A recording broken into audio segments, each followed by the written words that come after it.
E no dia 2, então, de dezembro, nós vamos comemorar, e todos estão convidados, o encerramento do nosso ano, não é? Quer dizer, dia 22. É uma segunda-feira, às 8 horas. Então, nós estamos convidando todos os que participam aqui da casa. Nós fazemos 10 anos, estamos fazendo 10 anos. Ainda somos crianças, né? Dentro do nosso trabalho. Então, a Casa do Caminho está fazendo 10 anos, completando 10 anos. Pouquinho, né? Nós iniciamos como é que chama? Daniel Rossi e depois aqui, né? Esperemos que aqui a gente possa ficar bastante tempo. Nós ainda temos uma sede própria, estamos trabalhando para isso, né? Quando nós tivermos também, todos serão convidados, esperemos que seja aqui pelas redondezas, né? Mas esta festa vai contar com um tenor, que ele vai fazer uma palestra e vai cantar também, vai tocar, cantar. Então vai ser uma coisa assim muito bonita, muito boa para todos nós. E no final nós teremos um bolo que será repartido entre todos, para nós podermos confraternizar. Tá bem? Mesmo vocês que têm vindo à tarde, estão convidados a vir ter conosco. Então vai ser uma festa bonita, tá bom?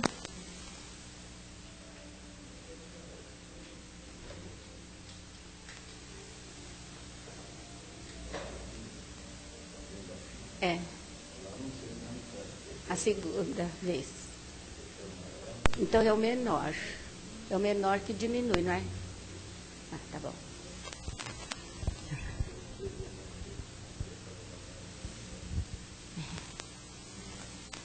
Deixa que ele abre, deixa. Então, como vocês percebem, nós aqui fazemos parte de uma família, né? Então, já nos conhecemos todos, somos todos amigos, e a gente conta também com a colaboração de vocês durante a palestra, que tem que ser uma assistência assim, bastante ativa, né? Prestar bastante atenção, argumentar alguma coisa, fazerem perguntas no final da palestra. Para isso, hoje nós vamos contar com José Roberto, né? Esperemos que ele seja bastante feliz. Mas neste momento, então, nós vamos cerrando os nossos olhos, buscando, através da harmonização interior, nos ligarmos ao alto, aonde somos recebidos por esses incansáveis trabalhadores da seara do Cristo, que preparam este local com todo amor, com todo carinho, para nos, a fim de que todos nós estejamos mente serena, pulsando alegremente por nos encontrarmos todas as quartas-feiras neste mesmo horário, agradecendo a Jesus, o nosso dileto amigo, esse amigo incansável, que nos fortalece através do seu evangelho, de tudo, de lições preciosas, a fim de que nós pudéssemos avaliar da nossa conduta, buscando um caminho de paz, de alegria, de fé. E é isso que nós queremos. Através desse caminhar, porque já caminhamos tanto, já temos tantas existências, e continuamos aqui nesse aprendizado que se torna constante, infinito. E como ele mesmo nos prometeu, se nós vencermos as nossas dificuldades, as nossas fraquezas, nós mereceremos uma terra toda renovada, um planeta de paz, um planeta de regeneração, onde todos nós espíritos estaremos regenerados, só confiando no bem, só obrando pelo bem. E é dessa forma, então, que nós vamos iniciando a nossa com muita alegria, né? Trazendo para todos, oferecendo a todos vocês o nosso coração, a nossa amizade, nesta fraternidade em que todos nós estamos.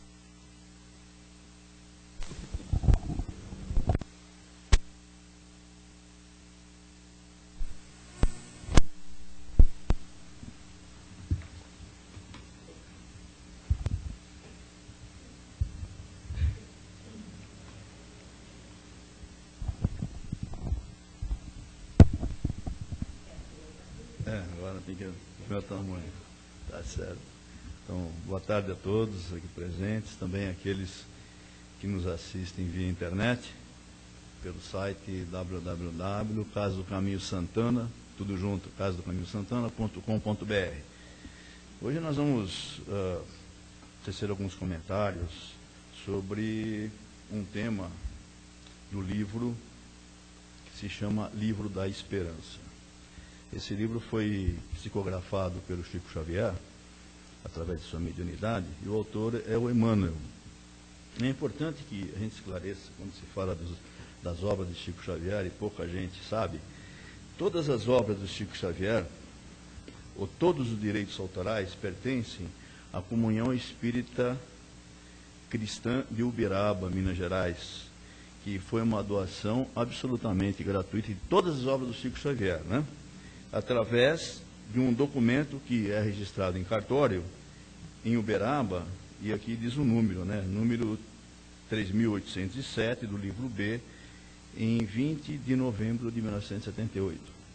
Antes disso, com toda certeza, Chico também já fazia a doação das obras que ele psicografava, porque, conforme ele mesmo assegurou várias vezes, ele era simplesmente um instrumento da espiritualidade. Então, nada disso que ele fazia a ele pertencia. Então, pertencia à obra de Jesus, pertencia à obra que o Espiritismo sempre apoia, né, que é a obra da fraternidade, do atendimento ao nosso próximo. Esse livro, o Livro da Esperança, ele foi feito, ou ele foi escrito através da mediunidade do Chico, por Emmanuel, justamente para comemorar os 100 anos da edição do Evangelho segundo o Espiritismo, que foi lançado em abril de 1864, o Evangelho. Então, em abril de 1964, Emmanuel nos brindou com esse presente, com essa obra magnífica de luz, que é o Livro da Esperança. E o Emmanuel, o que ele fez? Ele justamente seguiu uma abordagem evangélica, porque o Evangelho segundo o Espiritismo não é um evangelho que os espíritos reinventaram, que Kardec inventou. Simplesmente, os espíritos utilizaram dos evangelhos canônicos e deram a esses evangelhos, esses 4 evangelhos canônicos, a interpretação à luz da doutrina espírita. E Emmanuel, o que ele fez? Ele simplesmente pegou alguns segmentos dos evangelhos e fez a interpretação à luz da doutrina espírita. Ele escolheu, nesse livro, o Livro da Esperança, tem 90 temas. Todos os temas são linkados a uma passagem evangélica. E no caso específico do tema de hoje, que é familiares, o Emmanuel foi buscar no Evangelho de Marcos, uma passagem muito, muito importante que Jesus aborda a questão familiar. Esse evangelho, o Evangelho de Marcos, é um evangelho muito rico. É um evangelho ele é o mais breve de todos os evangelhos. Mas na realidade, ele é sucinto, mas ele é de uma riqueza incalculável. Porque o Marcos, ele não foi um seguidor direto de Jesus. Marcos, ele era filho de Maria de Jerusalém. E Maria de Jerusalém abrigava Jesus no seu lar. Assim como abrigava Pedro, assim como abrigou Paulo e também Barnabé, que era tio do Marcos. E por incrível que pareça, Marcos não é um nome, né? Marcos é um apelido. O nome dele é João. E Marcos significa martelo grande em latim, né? E Marcos era uma pessoa assim bastante culta, serviu de intérprete para Pedro. E em vista disso, pelas narrativas de Pedro, de Paulo, e por tudo que ele soube através do contato que ele teve com sua mãe, Maria de Jerusalém, ele então elaborou esse evangelho magnífico que é o Evangelho de Marcos. E por isso ele é um dos 4 escolhidos, né, para ser um dos evangelhos oficiais, o evangelho canônico. Nessa passagem evangélica, no capítulo 3, versículo 35, Marcos diz o seguinte, que a multidão estava sentada ao redor de Jesus, no momento que Jesus estava pregando. E os fariseus que estavam do lado de fora daquela casa, eles estavam arquitetando, conspirando contra Jesus, achando que Jesus estava fora de si, ou seja, estava possuído. E criou-se um certo tumulto fora de casa. E a mãe e os irmãos de Jesus, porque Jesus tinha irmãos também, né? Jesus tinha vários irmãos, estavam do lado de fora de casa. E a multidão estava sentada ao redor de Jesus. E aí um deles se levantou e falou, mestre, a sua mãe e seu irmão estão do lado de fora, querendo vê-lo. No que Jesus responde, quem é minha mãe? Quem são meus irmãos? E ele, olhando por aquelas pessoas que estavam sentadas ali, disse, eis minha mãe, eis meus irmãos. Em verdade eu vos digo que todo aquele que fizer a vontade do Pai é minha mãe e meu irmão. Nesse momento, Jesus está ensinando de uma forma fantástica o que significa a fraternidade universal, o que significa a grande família universal. À primeira vista, parece que Jesus está simplesmente repudiando, essa não é minha mãe, esses não são meus irmãos, vocês o são. Muito pelo contrário. Jesus está demonstrando de uma forma fantástica que todos nós somos irmãos, que todos nós temos naquela pessoa que nos acolhe, todos nós temos naquela pessoa que nos abriga, que nos traz uma palavra de conforto e carinho, o papel de uma mãe. É isso que Jesus estava colocando. Jesus jamais renegou sua família, muito pelo contrário, tinha sempre um carinho muito grande por sua mãe, embora Maria às vezes não entendesse a sua missão, né? O seu apostolado.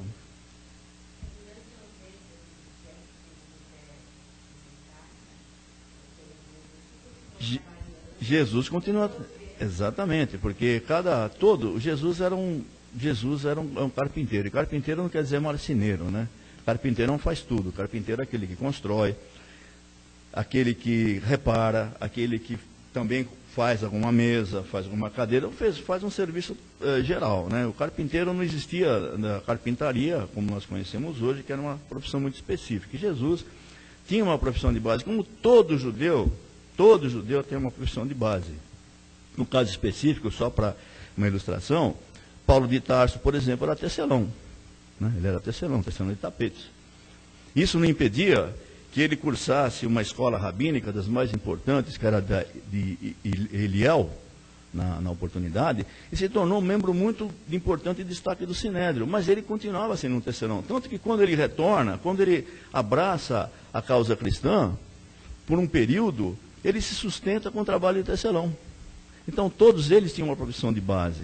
Não é porque era apóstolo, aquele fazia alguma coisa que ele fazia outra. Muito pelo contrário. Mateus, quando apóstolo de Jesus, continuou na sua profissão. Ele era da tribo de Levi, ele era um levítico, justamente cuidava da parte de impostos. Tanto que o nome dele era Mateus o Levi. Ele era conhecido também por Levi.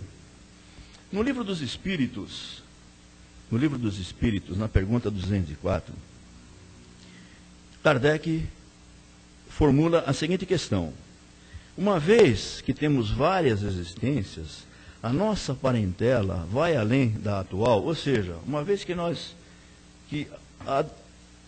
admitindo que existe a reencarnação, que nós temos várias encarnações, várias vidas, a nossa parentela vai além daquilo que nós temos hoje, daquilo que é nosso pai, nossa mãe, nosso irmão, nossa esposa, nossos filhos.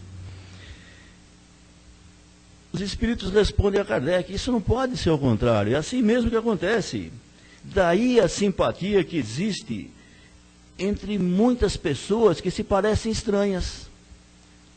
Isso não ocorre quando vocês conhecem uma pessoa de imediato, fala, poxa vida, a pessoa me é tão simpática, estou me dando tanto bem com essa pessoa. Até na gíria popular, disse, meu santo bateu com o santo dela, né? Cruzou o santo com dela, porque já se conhecem de outras encarnações. Quando acontece de nós nos encontrarmos em determinados locais, isso vale para tudo. Vale na família, vale na sociedade, vale no lugar onde moramos, vale no clube, vale no trabalho. Quando encontramos com aquelas pessoas, nada é por um acaso. Jesus já disse, não cai uma folha de uma árvore se não for a vontade do meu Pai. E Jesus, quando deu esse exemplo, estava falando de uma oliveira, que tem milhares e milhares de folhinhas, né, que caem sempre, né? Uma folhinha daquela não cai se não for a vontade do Pai. Então, tudo é adredemente, tudo é antecipadamente planejado. Então, nós aqui estamos nos encontrando, não é uma casualidade. Quando nós estamos morando num determinado lugar, encontramos com pessoas, e interagimos com aquelas pessoas, e acontece que aquelas pessoas encontram em nós, ou nós encontramos naquelas pessoas, o meio de nos melhorarmos. Não é a casualidade, é o reencontro. A casualidade não existe, não pode existir casualidade. Tudo é perfeito nessa engenharia, que conforme dizem os maçons, né, o grande arquiteto do universo, ele prepara tudo. É uma engenharia perfeita. Não existe nada que seja uma casualidade. Na pergunta 205, que Kardec formula aos espíritos, ele diz o seguinte, pergunta se a reencarnação destrói os laços de família. Ou seja, se nós vamos reencarnar em lugares que não existe a possibilidade de nós nos unirmos, de nós expandirmos essa nossa virtude latente, né?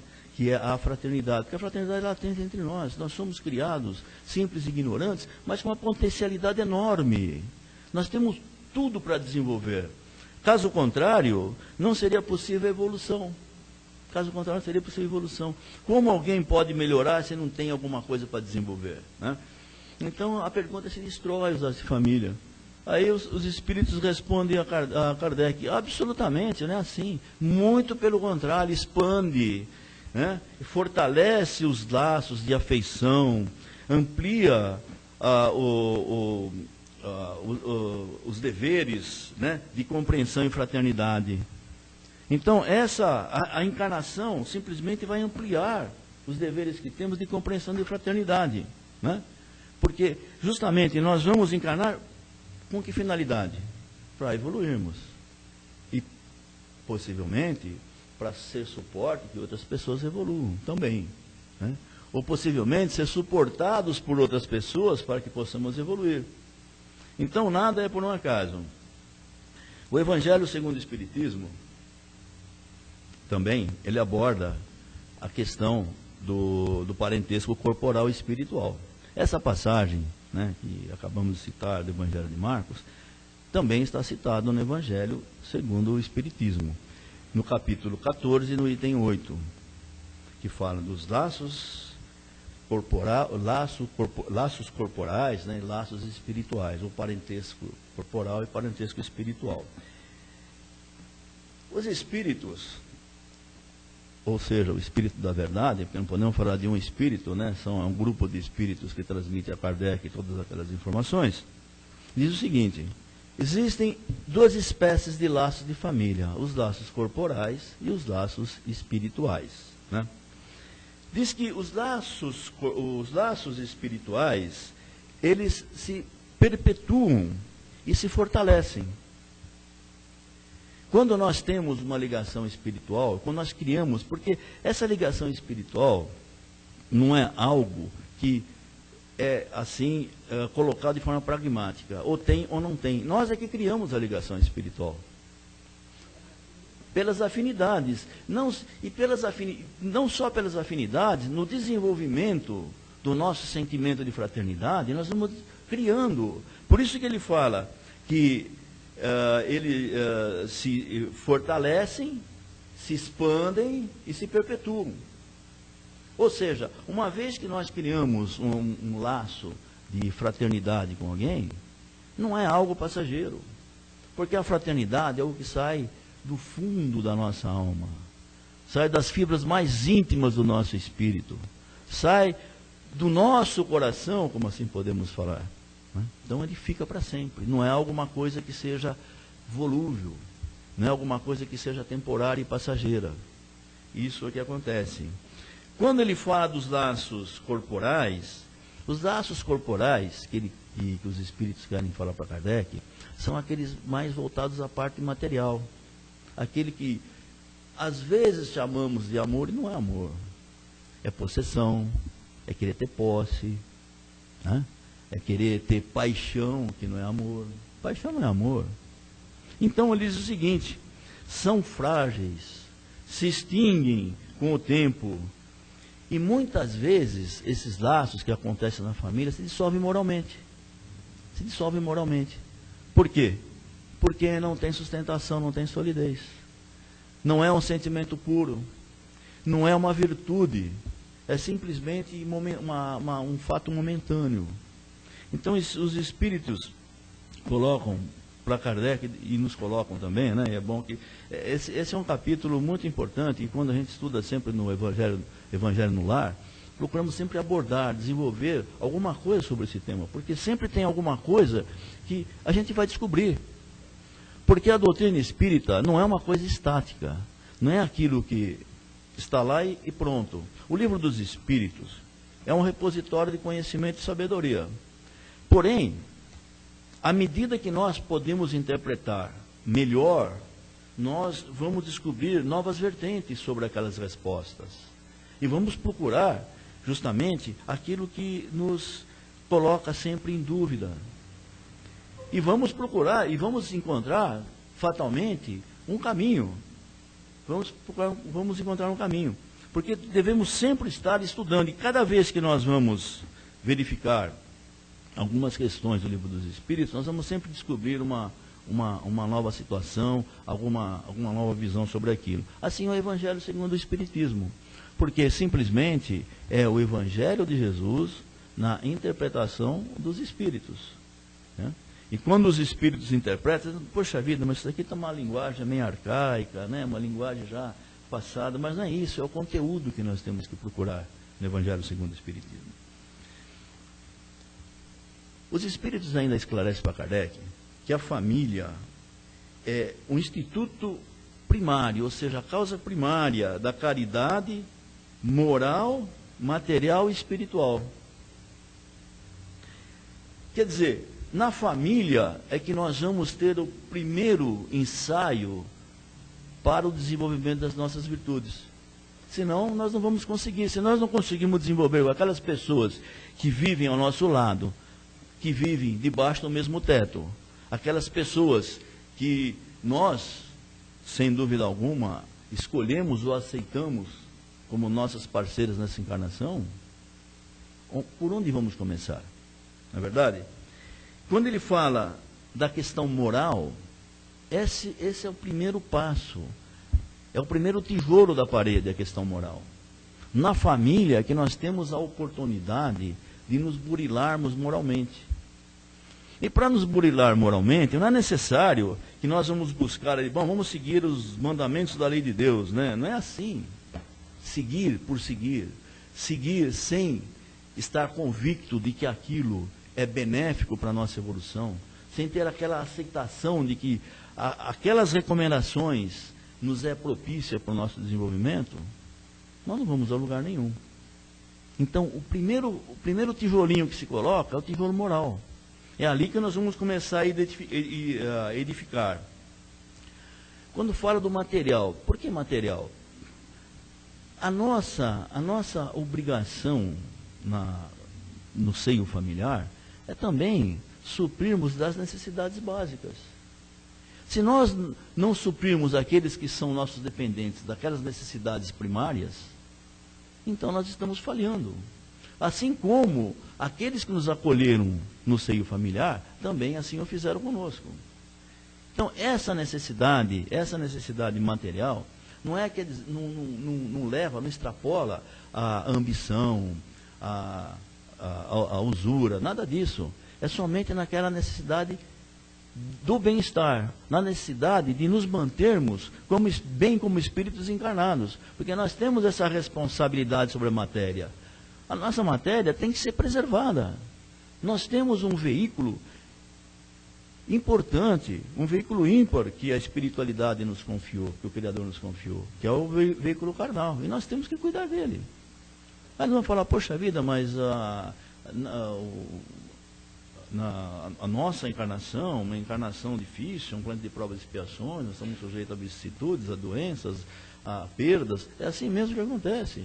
E nós temos que nos cuidar.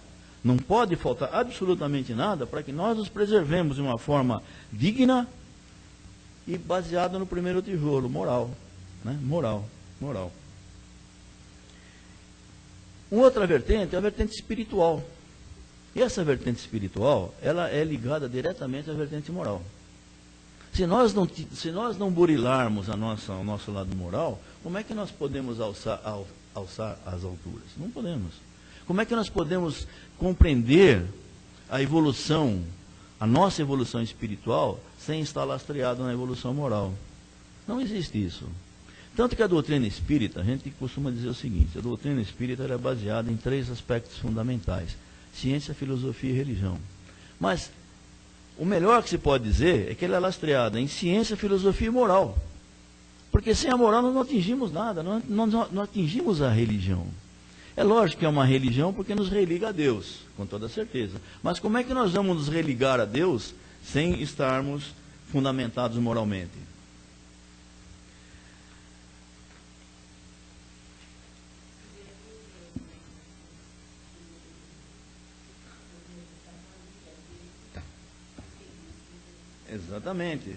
Exatamente. Seria uma lei divina, sem dúvida alguma. Quando nós encarnamos, a nossa família aqui, que é constituída aqui nesse planeta, ela já é planejada pelo Ministério da Reencarnação. O que vem a ser esse Ministério da Reencarnação? Né? Imagina quantos espíritos estão reencarnando e como grande esse ministério, né? Esse Ministério da Reencarnação são aqueles espíritos que são responsáveis que preparam o terreno para que possamos estar de volta à matéria. E o Ministério da Reencarnação, ele tem todos os detalhes necessários para que possamos ter êxito nessa nossa jornada terrena. Naquele momento, nós estamos assumindo uma série de deveres e obrigações. Nós estamos, naquele momento, assumindo todas aquelas obrigações. Quando nós encarnamos, nós temos a bênção do esquecimento. Porque senão nós iríamos colar na prova, se soubéssemos de tudo que teríamos que fazer, não é verdade?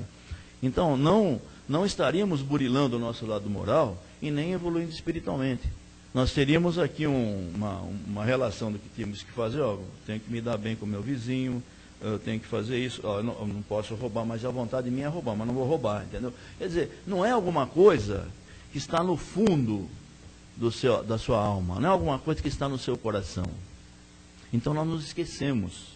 E aí nós somos colocados na prova da reencarnação. E nós estamos de acordo com tudo que ali nós combinamos. Com toda certeza, nós não vamos ter um fardo maior do que aquele que podemos suportar. Com toda certeza. Com toda certeza. Aquilo que nós assumimos é aquilo que nós podemos fazer. É que nós, na nossa encarnação, nós temos uma tendência, né? Como diz a Joana de Ângeles, né? Do inconsciente, né? Nós estamos a distração, né? Nós nos distraímos, a distração, nós distraímos nossos objetivos, e nós queremos acomodação, né? E a coisa fica para trás.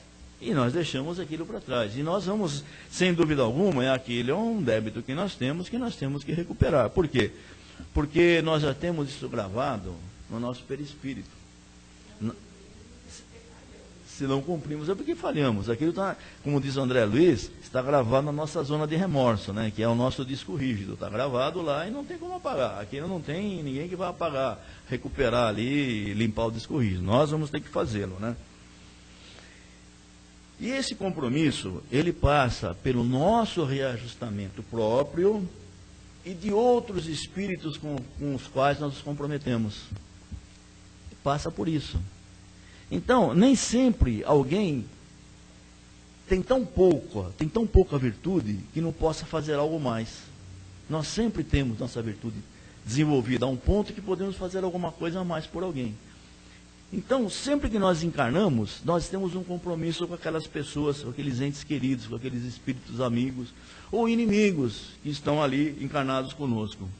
E quando nós estamos planejados para reencarnar, o Ricardo de Bernardes, ele explica muito bem sobre a questão de afinidade espiritual. Nós temos aqueles espíritos que são nossos desafetos, que não necessariamente estão na nossa família, mas que casualmente podem estar na nossa família, vivendo ao nosso lado, e que nós temos que nos reajustar. São aqueles nossos desafetos do passado. Aqueles espíritos ao qual nós fizemos, em outras encarnações, nós lhes fizemos muito mal. Ou eles nos fizeram muito mal. Então são nossos desafetos. Nós realmente temos um ranço, nós temos um obstáculo para passar. Nós temos que quebrar uma barreira muito grande, porque são nossos desafetos. Que pode se transformar num afeto. Por isso que é nossa obrigação na reencarnação. É o nosso objetivo da reencarnação, é quebrar essa barreira. Então alguém fala, poxa vida, meu Deus do céu, olho para o meu filho, não consigo conversar com ele, ou olho para o meu pai. Assim é. Tendo essa compreensão, por isso que o Espiritismo é fantástico. Nos traz essa visão, nos traz essa luz no final do túnel, e nós podemos entender o porquê.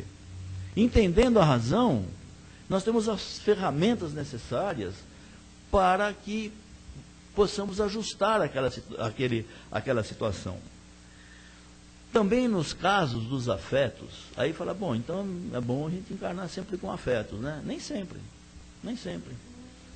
Às vezes não é possível, mas às vezes não é possível. Mas às vezes nós realmente precisamos daquele espírito afeto que está encarnado conosco para nos auxiliar. Mas aqueles afetos que estão em harmonia conosco, são aqueles afetos harmônicos.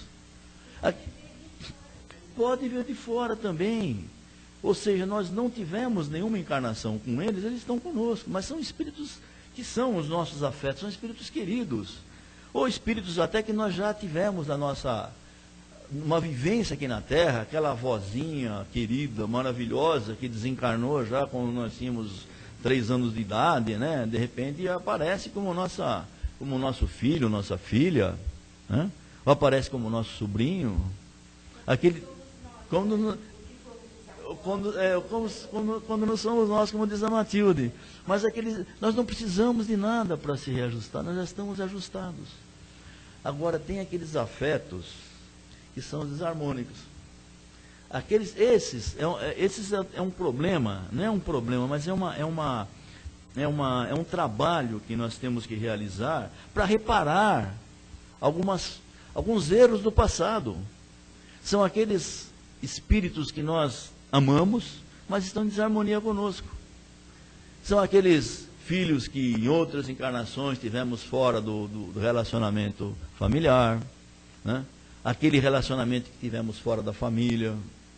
Gente, nós estamos aqui para nos recuperar. Nós temos que admitir que nós temos essas necessidades.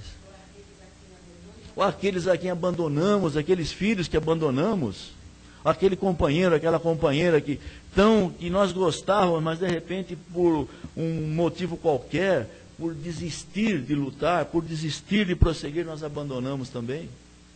Se tornaram desarmônicos, nós precisamos nos ajustar. Estamos em desarmonia. São nossos afetos, nossos entes queridos que estão em desarmonia, nós precisamos ajustar. Então, essa oportunidade a reencarnação nos proporciona, oportunidade maravilhosa.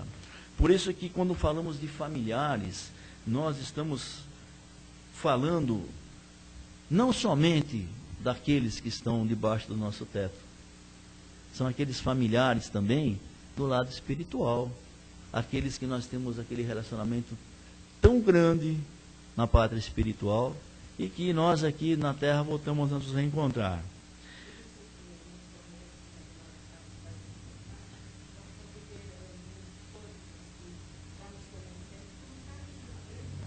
Exatamente. E uma coisa que é importante, agora vem a pergunta, né? E no mundo espiritual? Sendo um mundo espiritual, esse que está ligado ao nosso planeta, com o planeta de provas e expiações, ele é uma cópia, ou nós somos uma cópia piorada deles. Eles são eles se assimilam muito, há muita semelhança, a matriz do nosso mundo. Então, quando nós vemos no livro O Nosso Lar, do André Luiz, também psicografado pelo Chico Xavier, nós vamos encontrar ali que André Luiz é recebido também numa casa. Dona Laura, mãe de Lísias. Então é um lar ali. E a Dona Laura também recebe outras pessoas familiares. Ali naquele momento também, recebe Heloísa, que é uma neta que acabou de desencarnar, né? E que está ali sendo atendida, que André Luiz vai conhecê-la, que ela está recolhida no seu aposento. E tinha noivado aqui no planeta Terra, e que estava se sentindo muito culpada, que tinha transmitido, ela desencarnou de tuberculose, né, morreu de tuberculose, tinha transmitido tuberculose para o seu noivo, e também se penitenciava porque achava que a mãe tinha sido contaminada também por ela. Então ela estava em desequilíbrio, mas ela estava lá se harmonizando novamente no lar, na pátria espiritual, no nosso lar. É a vozinha lá, a Dona Laura, que a recebe, né? Que recebe com todo carinho, com todo amor, né? Tanto que quando eles fazem a refeição espiritual, a Heloísa não participa, ela fica lá no seu quarto, recolhida. No livro Os Mensageiros também tem uma passagem fantástica, que é bom que a gente cite, né? Bora, vamos terminar por aqui, né? Quando André Luiz está com Aniceto no posto de socorro Campo da Paz, ele é recebido por um casal, Alfredo e Ismália, que também tem uma história muito bonita entre os dois. Quem lê o livro pode se recordar disso, né? E o Aniceto e a Ismália, numa noite muito bonita, de luar, né? E fala para o André Luiz: olha, nós vamos receber a visita de uma família, a família Bacelar. Fala: poxa, família? Sim, é um casal com 2 filhas. Não é a maneira que nós entendemos aqui na Terra, esse relacionamento. É um relacionamento de amor, um relacionamento espiritual, ou seja, aquela convivência, porque se sentem bem vivendo junto, e aquilo, como a Matilde explicou, é uma atriz do nosso planeta. Então existe no lado espiritual, existe no mundo espiritual também essas constelações familiares, né? É por isso que nós temos que trabalhar muito esse lado, cuidar bastante, nós temos que nos doar bastante, desenvolver o nosso sentido de fraternidade, de amor, de amparo, de atenção, de atendimento, relevando as picuinhas, os pequenos entraves, para que possamos também preparar o nosso terreno. Ora, quem não gostaria de desencarnar, tem um lugarzinho lá no nosso lar também, né? Ou no Campo da Paz, que seja, que é um lugar de mais trabalho até, né? Que é um campo de socorro, né?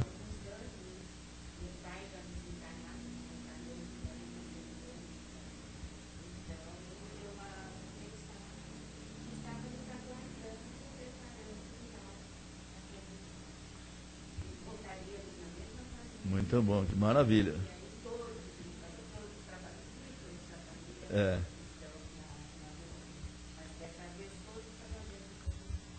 Muito bom. E assim, meus queridos irmãos, companheiros, esse é nosso tema de hoje. Logicamente, vamos continuar aqui, teríamos muito para desenvolver também, é um tema bastante extenso, mas espero que a espiritualidade aqui presente tenha se aproveitado do nosso encontro, os nossos amigos aqui também, que Jesus esteja com todos nós, né? Muito bem. Agora é o momento, se vocês quiserem fazer alguma colocação ou fazer alguma pergunta ao José Roberto, ele permanece aqui alguns minutos. Pois não, opa. Aluna, que alegria, né? Poxa vida, que alegria. Boa tarde a todos.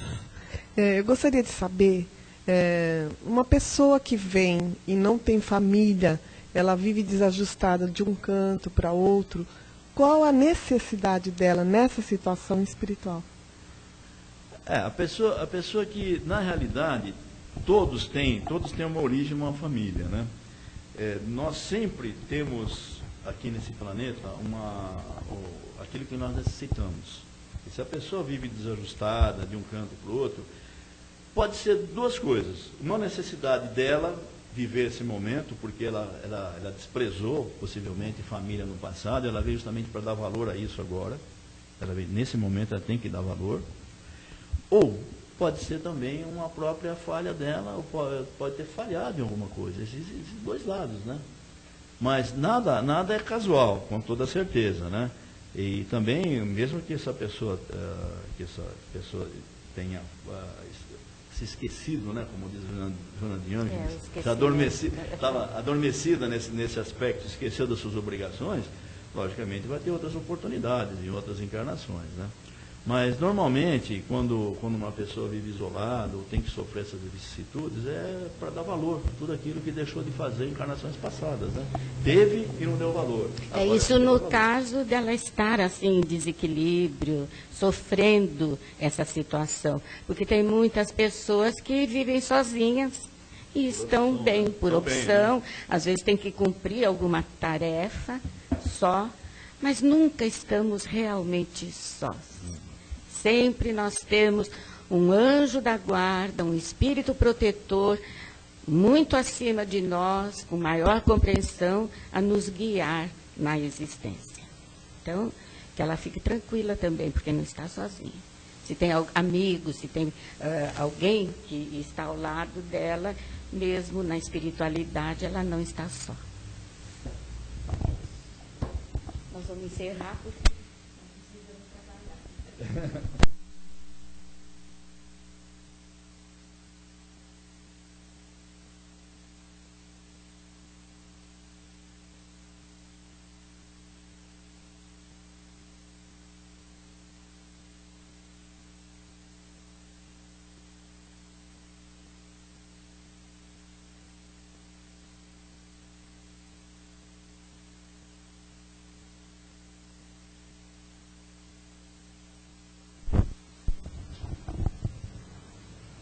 Neste momento, então, vamos dilatando o nosso sentimento fraterno, estendendo, exteriorizando o nosso pensamento amoroso, em benefício de todos aqueles que nesta situação citou, encontram-se sozinhos, estão sós. Então, para ele, nosso fortalecimento,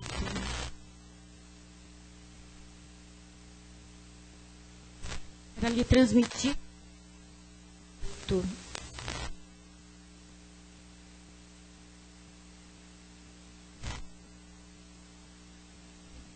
A fé, que é essa alavanca de progresso, que nos incentiva, é o estímulo que nós adquirimos através dos tempos e que nos move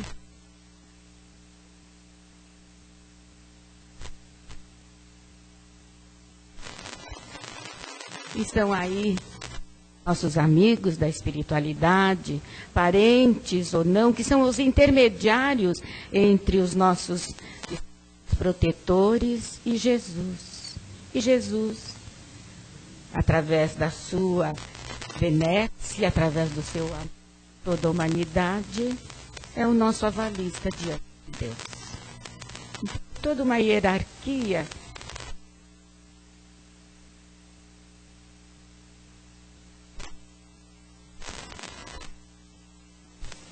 neste momento. Nós vamos, então, mentalizar aquele ser querido, pode ser um familiar, pode ser alguém conhecido, pode ser um vizinho, quem for, que esteja necessitado dessas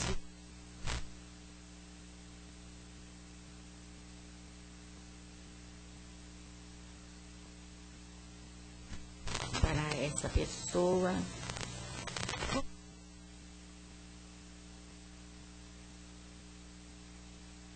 Tende suas mãos compassivas sobre a seja toda a paz, a recuperação de uma moral, de uma enfermidade física, como se estendendo as mãos, nós ampliássemos um grande hospital, aonde os enfermos dessa ordem se encontram, e nós somos os seus enfermeiros. E estamos ali cuidando, atendendo, beneficiando com as nossas preces, com o nosso sentimento. E no nosso país, estendendo esta vibração aos nossos lares, aos familiares que ali permaneceram, nós vamos rogando ao Senhor que a paz adentre a esta casa, como os raios de sol que penetram pelas frestas janelas e ali aquecem o ambiente, harmonizando, retirando todos os miasmas, todas as formas, pensamentos que não são as mais felizes, e assim estabelecendo a harmonia, o equilíbrio e a paz. Dessa forma, então, agradeci uma vez por este momento, cumprimentando mais uma vez os nossos amigos da espiritualidade, dizendo: Senhor, nós realmente somos criaturas felizes, porque temos a Ti como nosso Senhor. Que Jesus abençoe a todos nós e nos permita uma tarde tranquila.